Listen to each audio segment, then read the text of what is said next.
Good morning students. हम बात कर रहे हैं बीएससी पार्ट थर्ड की। बीएससी पार्ट थर्ड में हमने लास्ट क्लास में स्टार्ट किया था स्पेक्ट्रोस्कोपी। स्पेक्ट्रोस्कोपी में मैंने आप लोगों को एक चीज़ बताई थी, बॉर्न ऑपेनिमर अप्रोक्सीमेशन, जहाँ से वो आप क्वेश्चन बनता है एग्जाम के अकॉर्डिंग, इंपॉर्टेंट क्वेश्चन। तो वहाँ तक की अपनी बात हो चुकी थी। आज जो हम नेक्स्ट स्टार्ट करेंगे, नेक्स्ट जो क्वेश्चन स्टार्ट करेंगे वो हमारे पास है। सबसे पहले मैं आप लोगों को ये चीज़ बताऊँगी इसमें कि हमारे पास जो अलग अलग रीजन होते हैं वहाँ पे कौन कौन सी स्पेक्ट्रोस्कोपी मिलती है और वो किससे रिलेवेंट होती है। तो ये देखो, इसमें हम एक शॉर्ट नोट आप लोगों से पूछा जाता है यहाँ पे, वो अपने पास है spectro chemical series. Spectrochemical series आप लोगों के पास होती है, फिर इसको बोलते हैं स्पेक्ट्रो आप लोगों के पास स्पेक्ट्रोकेमिकल सीरीज, या फिर आप लोगों को बोला जाता है स्पेक्ट्रम। इसको ये दो नाम से बोला जाता है। तो यहाँ देखो, स्पेक्ट्रोकेमिकल सीरीज हमारे पास होती क्या है, यहाँ पे जो अपने पास रेज होती है, इलेक्ट्रोमैग्नेटिक रेडिएशन, कौन कौन सी, एक्सरे, गामा, कॉस्मिक, इसके अलावा यूवी, विजिबल। तो उनको जैसे ही हम इंक्रीजिंग वेवलेंथ जो होती है उसके इंक्रीजिंग ऑर्डर में, या फिर जो एनर्जी होती है या फिर जो फ्रिक्वेंसी होती है उसके डिक्रीजिंग ऑर्डर में अरेंज करते हैं, तो उस ऑर्डर को हम बोलते हैं स्पेक्ट्रम या फिर स्पेक्ट्रोकेमिकल सीरीज। तो यहाँ जो इनका ऑर्डर आता है हमारे पास, वो सबसे पहले हमारे पास आती है कॉस्मिक रे, उसके बाद हमारे पास आता है यहाँ पे गामा, फिर हमारे पास आती है एक्सरे, फिर हमारे पास आती है यूवी। अब यूवी को ही वो सेपरेट कर देते हैं रीजन में। हमारे पास आईआर आप लोगों के पास होता है विजिबल रीजन, विजिबल। फिर हमारे पास उसके बाद में आता है आईआर, जिसको आप लोग बोलते हो इंफ्रारेड अवरक्त क्षेत्र। उसके बाद हमारे पास चलता है यहाँ पे आईआर के बाद हमारे पास चलता है रेडियो वेव, सॉरी पहले माइक्रोवेव, उसके बाद चलता है रेडियो वेव, माइक्रोवेव रीजन, फिर उसके बाद हमारे पास चलता है रेडियो वेव रीजन। तो ये जो मैंने ऑर्डर लिखा, कॉस्मिक, एक्सरे, गामा, हमारे पास यूवी, आईआर, ये जो ऑर्डर है हमारे पास, यानी कि अप टू डाउन जाने पर हमारे पास ये जो ऑर्डर चलेगा, उसमें हमने क्या लिया है, जो वेवलेंथ होती है उसका हमने क्या लिया है, यहाँ पे इंक्रीजिंग ऑर्डर लिया है। ऐसे ही अगर वेवलेंथ हमारे पास इंक्रीज हो रही है तो आप लोगों ने एक इक्वेशन पढ़ी होगी, प्लांक का क्वांटम, प्लांक का जो समीकरण होता है, वो समीकरण हमारे पास क्या होता है, E equal to H nu, ये हमारे पास होता है। तो यहाँ जो E equal to H nu हमारे पास होती है, यानी कि एनर्जी जो होती है वो फ्रिक्वेंसी की क्या होती है, डायरेक्टली प्रोपोर्शनल होती है। तो यहाँ हम लिख सकते हैं कि जो एनर्जी होती है वो फ्रिक्वेंसी या फिर जो आवृत्ति हमारे पास होती है उसके डायरेक्टली प्रोपोर्शनल होती है। और ये जो फ्रिक्वेंसी हमारे पास होती है, आप लोगों को पता होगा, ये होती है हमारे पास C अपॉन लैम्डा के इक्वल टू। तो यहाँ से अगर हम रिलेशनशिप निकाल लें इनके बीच हमारे पास, तो ये क्या होगा, जैसे ही हमारे पास अगर वेवलेंथ का इंक्रीजिंग ऑर्डर आ रहा है तो वो हमारे पास क्या होगा, एनर्जी का डिक्रीजिंग ऑर्डर होगा। इसके अलावा जो हमारे पास फ्रिक्वेंसी होगी वो भी हमारे पास क्या होगी, यहाँ पे डिक्रीज होगी। तो ये आप लोगों को ध्यान रखना है। यहाँ से ये जो मैंने ऑर्डर बताया हमारे पास, वो ऑर्डर हमारे पास क्या है, वेवलेंथ का। जैसे ही हम क्या करते हैं, कॉस्मिक रे से रेडियो वेव रीजन की तरफ मूव करते हैं, तो हमारे पास क्या होती है, वेवलेंथ तो इंक्रीज होती है और एनर्जी और फ्रिक्वेंसी क्या होती है, यहाँ पे डिक्रीज होती है। तो ये अपने पास क्या है, इसका ऑर्डर है किसका, इलेक्ट्रोमैग्नेटिक रेडिएशन का। इलेक्ट्रोमैग्नेटिक रेडिएशन में हमारे पास जो भी हमारे पास रेज होगी उनका हमारे पास ऑर्डर है। तो यहाँ देखो हमारे पास कि जो अलग अलग हमारे पास रीजन है, हमारे पास वहाँ पे कौन कौन सी स्पेक्ट्रोस्कोपी मिलती है उसके हमें आइडिया होना चाहिए। तो देखो इधर हमारे पास ये आप लोगों के पास है, तो हम देखेंगे यहाँ पे सबसे पहले हम बात करें यूवी रीजन की। तो यूवी हमारे पास इसी को ही वो आगे सेपरेट कर देता है, यानी कि इसी में अपने पास आ जाती है विजिबल रीजन। तो यूवी में आप लोगों को पता होगा, यहाँ हमारे पास जो स्पेक्ट्रोस्कोपी मिलती है वो हमारे पास होती है इलेक्ट्रॉनिक स्पेक्ट्रोस्कोपी। इलेक्ट्रॉनिक स्पेक्ट्रोस्कोपी हमारे पास यहाँ मिलती है। आप लोगों ने पढ़ा भी होगा, जो हमारे पास एलिमेंट होता है, और एलिमेंट में हमारे पास क्या होते हैं, ऑर्बिटल प्रेजेंट होते हैं। तो वो जो ऑर्बिटल हमारे पास होंगे वो कौन कौन से होते हैं, अगर एमओटी के अकॉर्डिंग देखें तो वो ऑर्बिटल हमारे पास होते हैं सिग्मा और पाई। हमारे पास होता है। इसके अलावा हमारे पास बनते हैं सिग्मा एंटी बॉन्डिंग और पाई एंटी बॉन्डिंग ऑर्बिटल। एमओटी के अकॉर्डिंग देखें तो हमारे पास ये वाले ऑर्बिटल्स बनते हैं। तो ये जो ऑर्बिटल्स हमारे पास होता है, जब हम इनमें ट्रांजिशन करवाते हैं, यानी कि आप लोगों ने पढ़ा होगा sigma to sigma star transition, pi to pi star transition, n to sigma star transition, तो वो वाले जो ट्रांजिशन हमारे पास होते हैं वो कहाँ होते हैं? इलेक्ट्रॉनिक स्पेक्ट्रोस्कोपी में। ये हमारे पास कौन से रीजन में मिलती है? यूवी जो रीजन होता है हमारे पास वहाँ पे मिलती है। और विजिबल रीजन में हमारे पास क्या होते हैं? जो भी कंपाउंड, अगर आप लोगों ने पढ़ा होगा D transition of F transition, तो वो हमारे पास जो ट्रांजिशन होते हैं वो कौन से रीजन में होते हैं? विजिबल रीजन में होते हैं। इसलिए हमें जो ऑर्गेनिक कंपाउंड, जो इनऑर्गेनिक जो कंपाउंड होते हैं उनकी हमारे पास क्या मिलता है? कलर शो अप होता है। तो ये अपने पास होती है यूवी में इलेक्ट्रॉनिक स्पेक्ट्रोस्कोपी। इसके बाद बात करें हम आईआर, जिसको आप लोग बोलते हो अवरक्त क्षेत्र या फिर infrared spectroscopy. Infrared spectroscopy, infrared जो रीजन होता है उसमें हमारे पास मिलती है वाइब्रेशन। यहाँ जो हमारे पास स्पेक्ट्रोस्कोपी मिलती है वो हमारे पास होती है वाइब्रेशनल स्पेक्ट्रोस्कोपी। यहाँ होती है वाइब्रेशनल स्पेक्ट्रोस्कोपी, जिसको आप लोग बोलते हो हिंदी में कंपन हमारे पास होंगे। जब भी मॉलिक्यूल हमारे पास जो एटम होगा, एटम में क्या होगा? वो कुछ ना कुछ वाइब्रेट होता रहेगा एटम हमारे पास। तो वो वाइब्रेशन जो हमारे पास रिलेटेड होगा वो कौन से रीजन से होगा? उसके अवरक्त क्षेत्र से या फिर आईआर रीजन से। इसके बाद हम बात करें यहाँ पे माइक्रोवेव रीजन की, तो माइक्रोवेव रीजन में हमारे पास कौन सी स्पेक्ट्रोस्कोपी मिलती है? यहाँ पे ये जो माइक्रोवेव रीजन होता है हमारे पास, इसमें मिलती है हमें रोटेशनल स्पेक्ट्रोस्कोपी। रोटेशनल स्पेक्ट्रोस्कोपी यहाँ पे जो हमें मिलता है वो मिलता है रोटेशनल स्पेक्ट्रोस्कोपी। जब मैंने आप लोगों को कल, हमारे पास जो बात हुई थी कल, हमने वहाँ देखा था कि जो टोटल एनर्जी होती है किसी भी एटम की, वो हमारे पास 3 एनर्जी का सम होती है, इलेक्ट्रॉनिक एनर्जी, वाइब्रेशन एनर्जी और रोटेशनल एनर्जी। तो यहाँ जो हमें रोटेशनल, जो भी आप लोगों के पास मॉलिक्यूल है वो जो रोटेट होगा वो कौन से रीजन में होगा? हमारे पास माइक्रोवेव रीजन में होगा, जिसको आप लोग बोलते हो सूक्ष्म तरंगे। ये आप लोगों के पास होगा माइक्रोवेव रीजन में। इसके अलावा बात करें हम रेडियो वेव रीजन की, तो रेडियो वेव में जो आप लोगों के पास रीजन होता है वो हमारे पास, इसमें कौन सी स्पेक्ट्रोस्कोपी मिलती है? इसकी मैंने आप लोगों को स्टडी भी करवाई है डिटेल में। एनएमआर जो आप लोगों को मिलता है वो कौन से रीजन में मिलता है? यहाँ पे रेडियो वेव रीजन में। यहाँ पे हमारे पास जो भी इलेक्ट्रोमैग्नेटिक रेडिएशन होगी, जो एब्जॉर्व करेगी, रेज को जो एब्जॉर्व करेगी, वो हमारे पास कौन से रीजन से होगी? रेडियो वेव रीजन से। तो रेडियो वेव रीजन में हमें एनएमआर भी मिलता है और एक मिलता है एनक्यूआर, न्यूक्लियर क्वाड्रुपल रेजोनेंस। ये भी आप लोगों को कहाँ मिलता है? यहाँ पे रेडियो वेव रीजन में। इसके अलावा बात करें यहाँ पे माइक्रोवेव रीजन में, एक तो आप लोगों के जो सिलेबस में है वो हमारे पास है रोटेशनल स्पेक्ट्रोस्कोपी। इसके अलावा एक स्पेक्ट्रोस्कोपी हमें और मिलती है यहाँ पे, वो होती है ESR। इसको आप लोग बोलते हो हमारे पास इलेक्ट्रॉनिक, हमारे पास होगा इलेक्ट्रॉन स्पिन रेजोनेंस। ये भी हमें कौन से रीजन में मिलती है? माइक्रोवेव रीजन में, जो आप लोगों के सिलेबस में अभी नहीं है। आप लोगों के सिलेबस पे ओनली फॉर क्या दे रखा है? Rotational spectroscopy. तो ये मैंने आप लोगों को एक छोटा सा शॉर्ट नोट बताया है कि जो स्पेक्ट्रोकेमिकल सीरीज बोल दो या फिर स्पेक्ट्रम बोल दो, अपने पास क्या होगा? जब भी हमारे पास इलेक्ट्रोमैग्नेटिक रेडिएशन होगी और उन इलेक्ट्रोमैग्नेटिक रेडिएशन को हम क्या करेंगे? वेवलेंथ के इंक्रीजिंग ऑर्डर में या फिर एनर्जी के और फ्रिक्वेंसी के डिक्रीजिंग ऑर्डर में अरेंज करते हैं, तो उसके थ्रू हमें क्या मिलता है? एक सीरीज मिलती है। इसी सीरीज को हम क्या बोलेंगे? स्पेक्ट्रोकेमिकल सीरीज या फिर स्पेक्ट्रम, ये हमारे पास होता है। तो यहाँ मैंने आप लोगों को बता दिया कि कौन से रीजन में कौन सी स्पेक्ट्रोस्कोपी मिलेगी। तो यहाँ हम जो स्टडी करेंगे डिटेल में, एक तो वो हमारे पास होगी रोटेशनल स्पेक्ट्रोस्कोपी और एक हमारे पास होगी यहाँ पे वाइब्रेशन स्पेक्ट्रोस्कोपी। ये आप लोगों के सिलेबस में है, रोटेशनल स्पेक्ट्रोस्कोपी और वाइब्रेशन। इसकी हमने स्टडी कर ली। ऑर्गेनिक का जो हमारे पास था, ऑर्गेनिक का एनएमआर में हमने वहाँ पढ़ा था, रेडियो वेव रीजन से जो रिलेटेड है वो हमने पढ़ी थी ऑर्गेनिक केमिस्ट्री में एनएमआर। तो आज हम स्टार्ट करते हैं पहले क्या? वाइब्रेशन स्पेक्ट्रोस्कोपी, उसके बाद हम पढ़ेंगे रोटेशनल स्पेक्ट्रोस्कोपी। तो फर्स्ट हम देखते हैं यहाँ पे,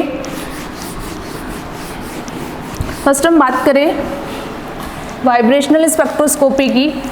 तो वाइब्रेशनल स्पेक्ट्रोस्कोपी क्या क्या है इसमें और क्या यूजफुल है हमारे पास? तो सबसे पहले हम देखें वाइब्रेशन स्पेक्ट्रोस्कोपी में हमारे पास होगा, जब भी मॉलिक्यूल क्या होगा? वाइब्रेट होगा, वाइब्रेशनल स्पेक्ट्रोस्कोपी।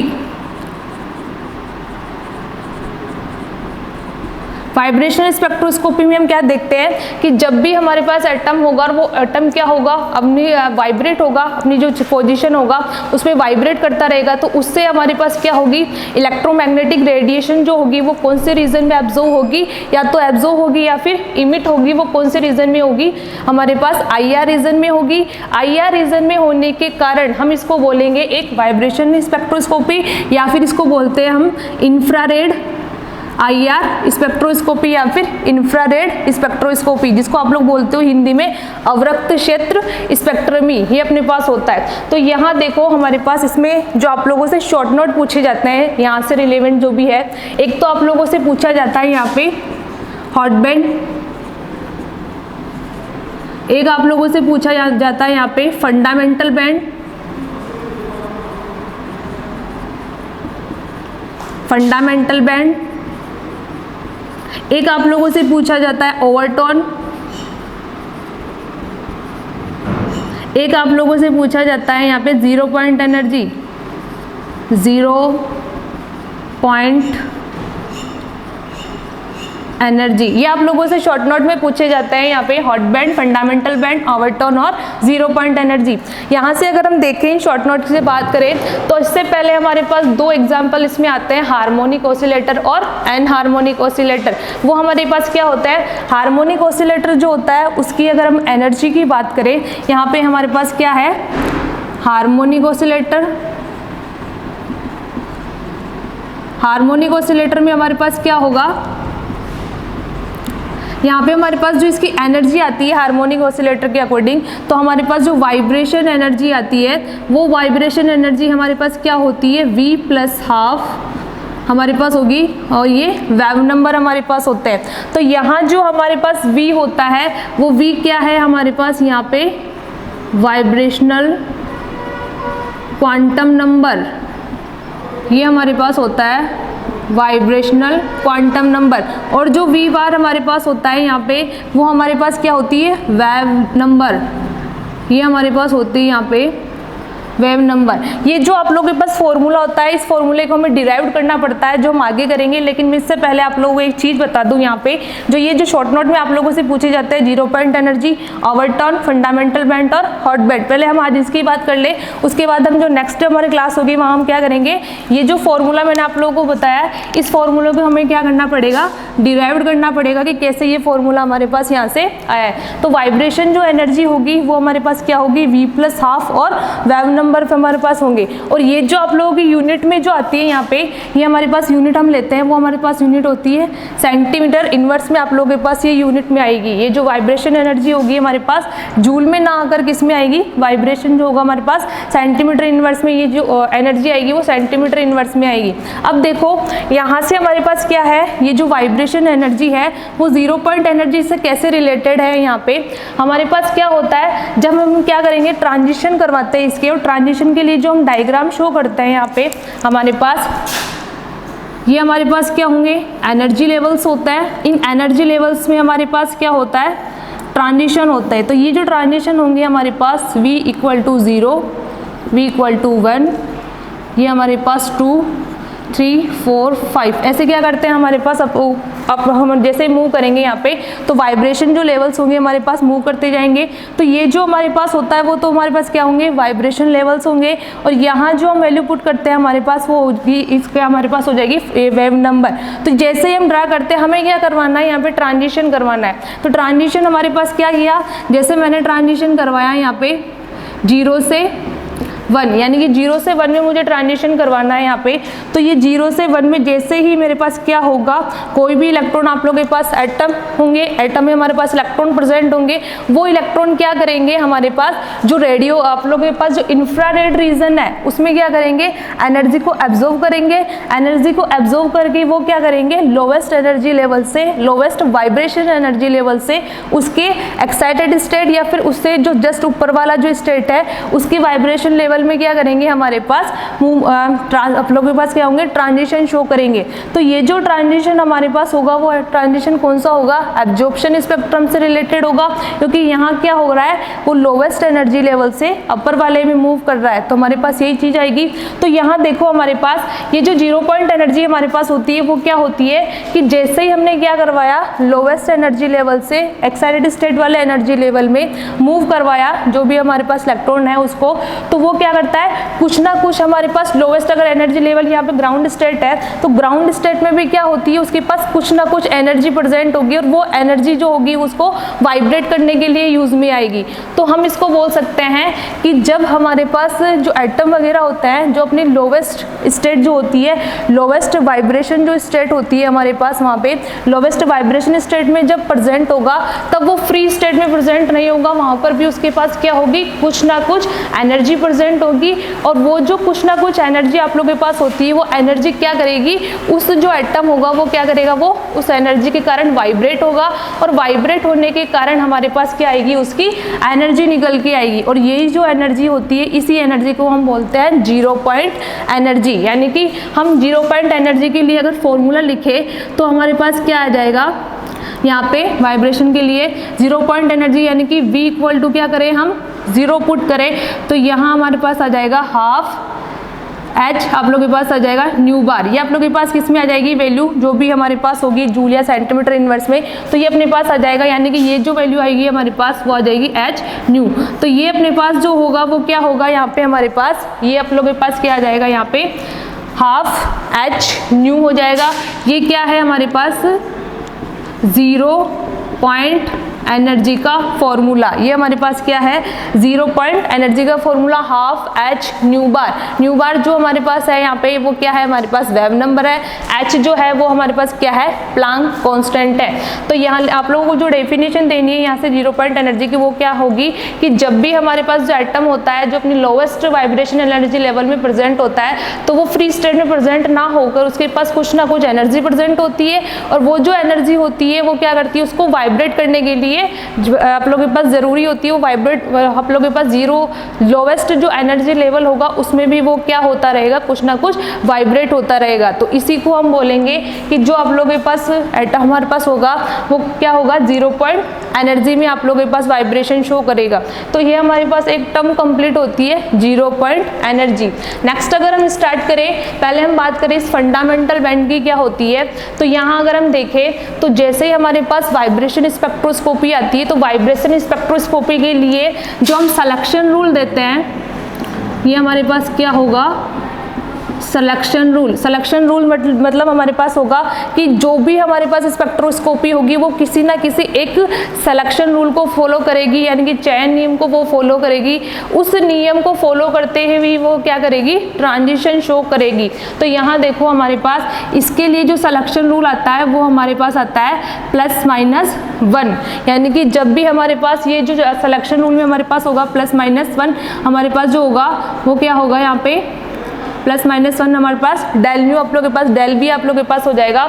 यानी कि क्या होगा, जो आप लोगों के पास स्पेक्ट्रोस्कोपी में हमारे पास आएगा यानी कि ट्रांजिशन हमारे पास होगा तो इस सिलेक्शन को फॉलो करता हुआ हमारे पास ट्रांजिशन होगा। जैसे मैंने बताया आप लोगों के पास जो 2 वाइब्रेशन एनर्जी लेवल होंगे, डेल न्यू का मतलब क्या होता है, डेल वी हमारे पास है, डेल वी का मतलब क्या होता है, किन्हीं 2 चीज के बीच डिफरेंस। तो यहाँ हमारे पास किस किस के बीच डिफरेंस आएगा, V1 और V0 के बीच हमारे पास क्या आएगा, यहाँ से डिफरेंस निकल के आएगा। यानी कि एक्साइटेड स्टेट एनर्जी लेवल और ग्राउंड स्टेट एनर्जी लेवल जो होंगे उन दोनों के बीच की जो हमारे पास डिफरेंस होगा उसी को हम क्या बोलेंगे, डेल वी। यानी कि वाइब्रेशन आप लोगों के पास सिलेक्शन वाइब्रेशन आप लोगों के पास वाइब्रेशन में जो भी आप लोगों के पास डिफरेंस आएगा वो हमारे पास होगा excited state minus ground state. तो ये क्या होगा, ये हमारे पास जब हमारे पास ये जो ट्रांजिशन होना चाहिए वो ट्रांजिशन हमारे पास कहाँ से कहाँ होना चाहिए, 0 से 1 के बीच जब हमारे पास ट्रांजिशन होगा यहाँ पे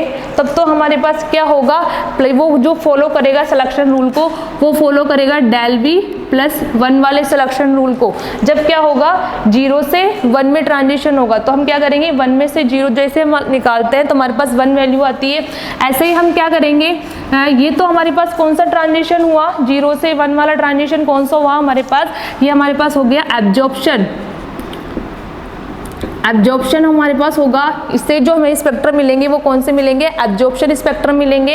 ऐसे ही हमारे पास क्या होगा, अगर हमने एब्जॉर्प्शन कराया है यानी कि जो एलिमेंट आप लोगों के पास है वो एलिमेंट हमारे पास क्या होगा, लोअर एनर्जी लेवल से अपर एनर्जी लेवल में मूव करेगा तो वो अपर से लोअर में भी मूव कर सकता है। तो जब हमारे पास ये वाला ट्रांजिशन होगा यहाँ पे, अगर हम बात करें यहाँ पे, तो ये अपर एनर्जी लेवल से लोअर एनर्जी लेवल में मूव करेगा तो हमारे पास यहाँ पे जो सिलेक्शन रूल को फॉलो करेगा वो सिलेक्शन रूल होगा -1। तो इसके थ्रू हमारे पास जो होगा वो कौन सा स्पेक्ट्रम मिलेगा, यहाँ पे हमें मिलेगा इमिशन स्पेक्ट्रम, यानी कि 2 हमें मिलेंगे, एक तो एब्जॉर्प्शन स्पेक्ट्रम और एक हमें मिलेगा यहाँ पे इमिशन स्पेक्ट्रम। तो यही मैंने आप लोगों को यही चीज़ बताई है कि जो वाइब्रेशन स्पेक्ट्रोस्कोपी होती है उसके लिए जो हमारे पास सिलेक्शन रूल होता है वो सिलेक्शन रूल हमारे पास क्या है, यहाँ पे डेल्टा V आप लोगों के पास आ जाएगा +-1, या तो आप लोगों के पास नीचे वह जो ग्राउंड स्टेट्स है उसे जस्ट ऊपर वाले में होना चाहिए या फिर अपर से लोअर में मूव करना चाहिए। जब हमारे पास जो भी हमारे पास ट्रांजिशन होने हैं वो ट्रांजिशन इस सिलेक्शन रूल को फॉलो करते हुए जब हमारे पास ट्रांजिशन होंगे तो वो हमारे पास कौन से होंगे, अलाउड ट्रांजिशन होंगे, और जो भी हमारे पास इस सिलेक्शन रूल को फॉलो करते हुए ट्रांजिशन नहीं होंगे उनको हम बोलेंगे फॉरबिडन ट्रांजिशन या फिर वर्जित संक्रमण, जिसको आप लोग बोलते हो हिंदी में हमारे पास वर्जित संक्रमण आ जाता है और एक आ जाता है अनुमत संक्रमण या फिर अलाउड ट्रांजिशन। तो ये होता है सिलेक्शन रूल किसके लिए, वाइब्रेशन स्पेक्ट्रम के लिए। ये हमारी बात हुई किसकी, 0 पॉइंट एनर्जी मैंने आप लोगों को बता दी। अब हमारे चल रहा था यहाँ फंडामेंटल बैंड। फंडामेंटल बैंड से पहले मैंने आप लोगों को सिलेक्शन रूल बताया क्योंकि यहाँ हमारे पास नीड होगी यहाँ पे इसको समझाने के लिए। तो देखो यहाँ पे ये सिलेक्शन रूल अपना कंप्लीट होता है। सिलेक्शन रूल को कंप्लीट करने के बाद हम देखते हैं फंडामेंटल बैंड। अब मैंने आप लोगों को बताया कि 0 पॉइंट एनर्जी यानी कि सबसे लोवेस्ट जो वाइब्रेशन एनर्जी लेवल होगा उसमें जो एनर्जी प्रेजेंट होगी वो हमारे पास क्या होगी, यहाँ पे 0 पॉइंट एनर्जी। तो अभी हमारे पास क्या सिलेक्शन आया इसका, डेल्टा V +-1 हमारे पास सिलेक्शन रूल आया। तो हमारे पास क्या होगा, जब भी एलिमेंट लोवेस्ट से फर्स्ट वाले में मूव करेगा तो ये जो हमारे पास हो जाएगा, ये हमारे पास जो होगा इस सिलेक्शन रूल को फॉलो करते हुए जब भी हमारे पास ट्रांजिशन होंगे तो इसके थ्रू जो हमें बैंड मिलेगा उस बैंड को हम बोलेंगे यहाँ पे फंडामेंटल बैंड। फंडामेंटल बैंड, यहाँ से जो हमें बैंड मिलेंगे वो कौन सा बैंड मिलेगा, फंडामेंटल बैंड मिलेगा। ये कौन से सिलेक्शन रूल को फॉलो कर रहा है, डेल V +1 वाले सिलेक्शन रूल को फॉलो कर रहा है, यानी कि 0 से 1 में जब ट्रांजिशन होगा इसके थ्रू जो हमें बैंड मिलेंगे, एक तो हमारे पास स्पेक्ट्रम होता है, मतलब लाइन के रूप में हमें स्पेक्ट्रम मिलता है। एक हमारे पास क्या होती है, जो लाइन्स होती है वो पास में आ जाती है। पास में आने के कारण हमें आप लोगों के पास जो स्ट्रिप होती है पट्टी की जैसे हमारे पास स्ट्रक्चर बन जाती है, उसी स्ट्रक्चर को आप लोग क्या बोलते हो, बैंड। तो यहाँ हमारे पास जो स्ट्रक्चर मिलेगी, बैंड जो मिलेगा वो कौन से सिलेक्शन रूल को फॉलो करते हुए मिलेगा, डेल V +1 वाले सिलेक्शन रूल को, यानी कि 0 से 1 वाले में जो ट्रांजिशन होगा उसके थ्रू जो हमें बैंड मिलेगा इस बैंड को हम बोलेंगे फंडामेंटल बैंड। लेकिन वो फॉलो किसको करना चाहिए, डेल V +1 वाले को फॉलो करना चाहिए। ऐसे ही अगर मैं यहाँ पे शो कर दूँ डेल V = +2 ±2 अगर हमारे पास हो जाएगा तो ये फंडामेंटल बैंड में काउंट नहीं होगा, क्योंकि यहाँ जो हमारे पास ट्रांजिशन हो रहा है वो ट्रांजिशन किसके बीच हो रहा है, 0 से 2 एनर्जी लेवल में ट्रांजिशन हो रहा है, 0 से 1 में ट्रांजिशन नहीं हो रहा। यानी कि जो फंडामेंटल बैंड होता है उसके सिलेक्शन को फॉलो ये नहीं कर रहा है, इसलिए ये वाला जो सिलेक्शन रूल ये जो ट्रांजिशन होगा वो फंडामेंटल बैंड ना कहलाकर ये हमारे पास हो जाएगा इसका ओवरटोन। ये हम बात करेंगे आगे। तो यहाँ हमारे पास होता है फर्स्ट फंडामेंटल बैंड, ये 0 से 1 में जो ट्रांजिशन हुआ इसको हमने बोल दिया फंडामेंटल बैंड। ये फंडामेंटल बैंड हमारे पास फर्स्ट हो जाएगा। ऐसे ही मैं वापस से इस सिलेक्शन रूल को फॉलो करते हुए 1 से 2 में ट्रांजिशन करवा दूँ। यहाँ हमारे पास है 1 से 2 में मैं ट्रांजिशन करवा दूँ तो ये ट्रांजिशन भी हमारे पास किस में आएगा, सेकंड फंडामेंटल बैंड हो जाएगा, क्योंकि ये भी किस सिलेक्शन रूल को फॉलो कर रहा है, डेल V +1 वाले सिलेक्शन रूल को फॉलो कर रहा है। डेल V +1 हमारे पास हो जाएगा तो इसका मतलब ये जो सेकंड हमें मिलेगा, यानी कि यहाँ पे मैं शो करूँ, यहाँ पे V1 से V2 में जो ट्रांजिशन होगा ये भी हमारे पास क्या होगा, डेल V +1 को फॉलो करेगा और ये हमारे पास क्या हो जाएगा, second fundamental band, second fundamental band. अब डेल V +1 में हमारे पास हो जाएगा, तो डेल V जो भी होगा, डेल V इक्वल टू हमारे पास हो जाएगा V2 - V1। हम क्या करेंगे, यहाँ से जो भी एनर्जी निकल के आएगी वो हमारे पास एनर्जी किस में आएगी, +1 में, यानी कि जो एनर्जी का मान आएगा, डिफरेंस एनर्जी का मान, वो हमारे पास किस में आएगा, प्लस में आएगा। इसलिए हमारे पास इस सिलेक्शन को फॉलो करता हुआ ये कौन सा हो जाएगा, सेकेंड फंडामेंटल बैंड। यानी कि जो भी हमारे पास ट्रांजिशन होंगे वो इस सिलेक्शन रूल को फॉलो करते हुए होंगे, तब तो हम उसे बोलेंगे फंडामेंटल बैंड। तो ये अपनी बात होती है 0 पॉइंट एनर्जी की और फंडामेंटल बैंड की। इसके बाद हम देखते हैं ओवरटोन। ओवरटोन में हमारे पास क्या होता है, जैसे मैंने आप लोगों को फंडामेंटल बैंड के लिए क्या बताया, सिलेक्शन रूल बताया, वैसे ही हमारे पास क्या होता है यहाँ पे ओवरटोन में। ओवरटोन में हमारे पास क्या आ जाएगा, यहाँ पे जो ओवरटोन हम लेके चले,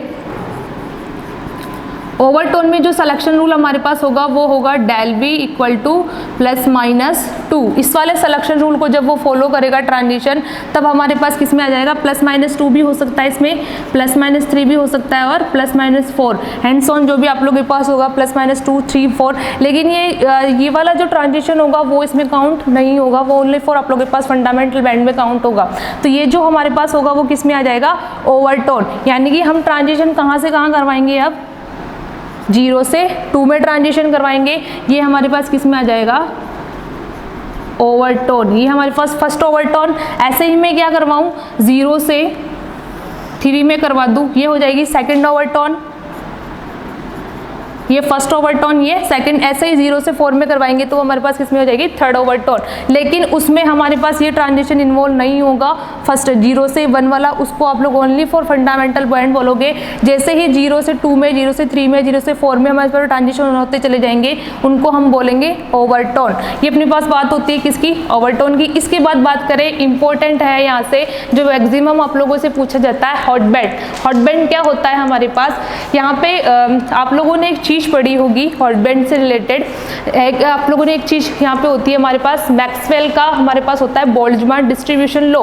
तो वो मैक्सवेल का जो बोल्ट्जमान डिस्ट्रीब्यूशन लॉ होता है वो क्या बताता है कि जब हमारे पास कोई मॉलिक्यूल होता है उसमें क्या प्रेजेंट होती है, हमारे पास एनर्जी प्रेजेंट होती है। यानी कि ग्राउंड स्टेट में हम लेके चले तो ग्राउंड स्टेट में हमारे पास क्या होती है, किसी भी वाइब्रेशन ले लो चाहे रोटेशनल ले लो, किसी भी लेवल में जो ग्राउंड स्टेट होती है उसमें हमारे पास क्या होती है, हमारे पास पॉपुलेशन प्रेजेंट होती है। यानी कि क्या प्रेजेंट होगी, वहाँ पे जो भी हमारे पास एलिमेंट वगैरह प्रेजेंट होंगे उनकी पॉपुलेशन ज़्यादा होती है। कहाँ पर, जीरो आप लोगों के पास सबसे लोवेस्ट एनर्जी लेवल में, चाहे वो वाइब्रेशन हो, चाहे रोटेशन हो, चाहे हमारे पास एनर्जी लेवल आप लोगों के पास इलेक्ट्रॉनिक हो। तो यहाँ हमारी बात चल रही है किससे रिलेटेड, वाइब्रेशन से। तो हम वाइब्रेशन से लेके चले इसको, मैक्सवेल जो आप लोगों के पास होता है, बोल्ट्जमान का जो डिस्ट्रीब्यूशन लॉ बोलता है कि हमारे पास जो सबसे लोवेस्ट जो एनर्जी लेवल होता है, वाइब्रेशन एनर्जी लेवल, उसमें सबसे ज़्यादा क्या पाई जाती है, इलेक्ट्रॉनों की हमारे पास क्या पाई जाती है, पॉपुलेशन ज़्यादा पाई जाती है।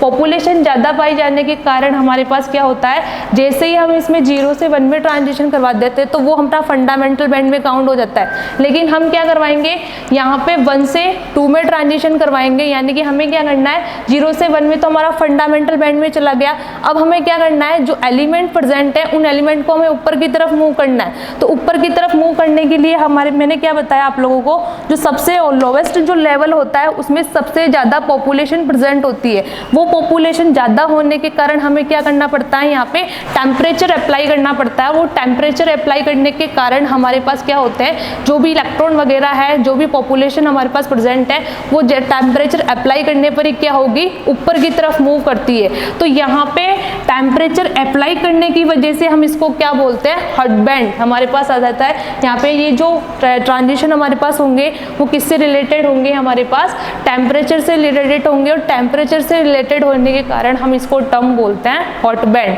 तो ये अपनी पास बात होती है, यहाँ पे शॉर्ट नोट में आप लोगों से पूछा जाता है। यहाँ पे हमारे पास 0 point energy, overtone, fundamental bond, आप लोगों के पास है हॉट बैंड। ये अपना कंप्लीट होता है। नेक्स्ट जो हम स्टार्ट करेंगे वो हमारे पास होगा इससे रिजिड रोटेटर, या फिर नेक्स्ट स्पेक्ट्रोस्कोपी होगी, रोटेशनल स्पेक्ट्रोस्कोपी। उसमें हम लेके चलेंगे रिजिड और नॉन रिजिड रोटेटर। तो ये ध्यान रखना, यहाँ से आप लोगों से शॉर्ट नोट पूछा जाता है वाइब्रेशन स्पेक्ट्रोस्कोपी से 0 point energy, overturn, fundamental band और हर्ट बैंड। इसके लिए हम बात करेंगे नेक्स्ट क्लास में। आज के लिए इतना ही, थैंक यू।